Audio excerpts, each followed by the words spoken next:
the rhetoric of the morning calls on me to respond.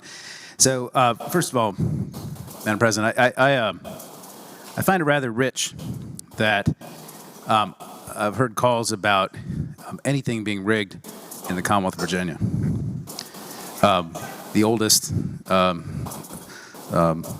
legislature in our country, the oldest statement of democracy in the Western Hemisphere, the place I think a lot of the foundation, the state that founded the Bill of Rights, which led the Declaration of Rights, which led to the Bill of Rights, which led to rights all across the world being adopted and codified.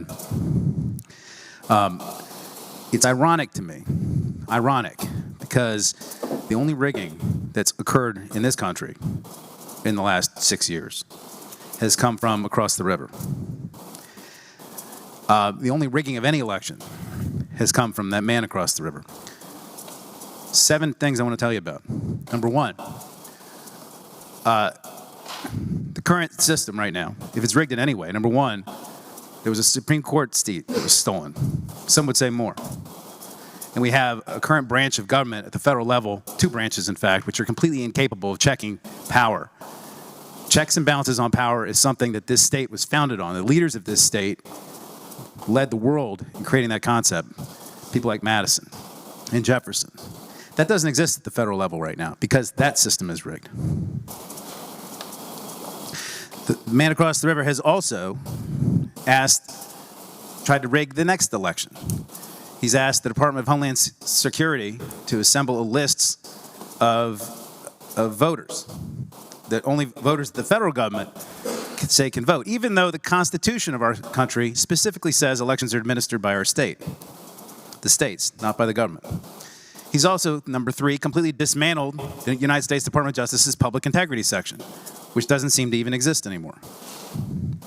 Number 4, he directed the United States Postal Service not to expedite the delivery of mail-in ballots. He's tried to flex his muscle on mail-in ballots, something that we have promoted in this state extensively. Why would he do that? Well, if he saw the election results that happened a couple days ago, it's pretty clear why. He's trying to rig the results. Number 5, he has preemptively tried to question the results of our next election before it's even occurred, to try to lay the groundwork for these kinds of calls, which we just heard in this chamber.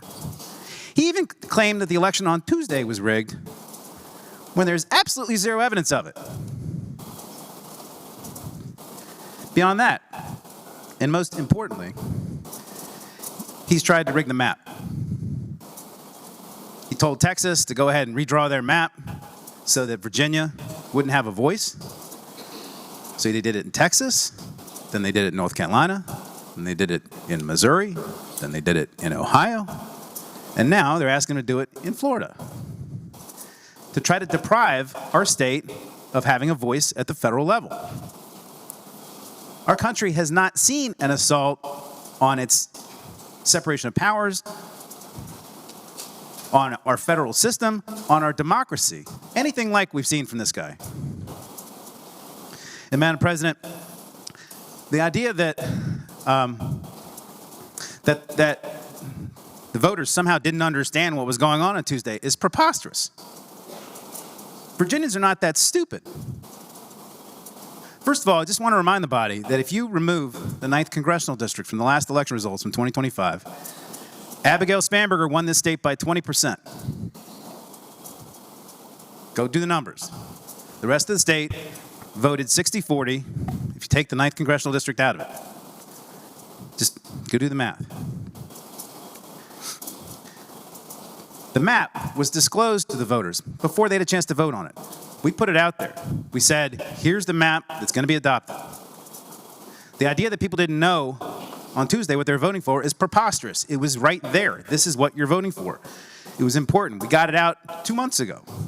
It was advertised all across the Commonwealth. You had to be living under a rock if you don't know what you were voting for. People also know how to read. They can read the ballot question. They can read lots of other resources. And a lot of money was spent trying to educate people about what the map said, Madam President. And I trust the voters of Virginia more than that. I think they know how to read. I think they know how to watch TV, listen to the radio, I think they understand how to figure things out on their own, and I trust them to make the right decision. Madam President, I would say that as we all leave today, I would suggest that everybody in this chamber, as they leave this chamber, walk out the door, right down there, and there's a statue. There's a statue of a man that's sat there since this place was built.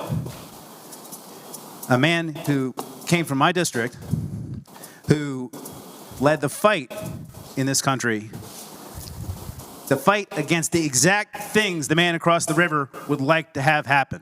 Like to go back, okay, born in his district, but he would like us to go back to a monarchy, go back to a president that has unchecked power. And I would suggest that, as the senator from Northern Fairfax just mentioned, as you contemplate the 250th anniversary of democracy in this country and the assault that is being directed at our democracy, you think about it as you walk by George Washington and everything he did to make sure that we could be here in this chamber today to have the democracy that we do. Thank you, Senator.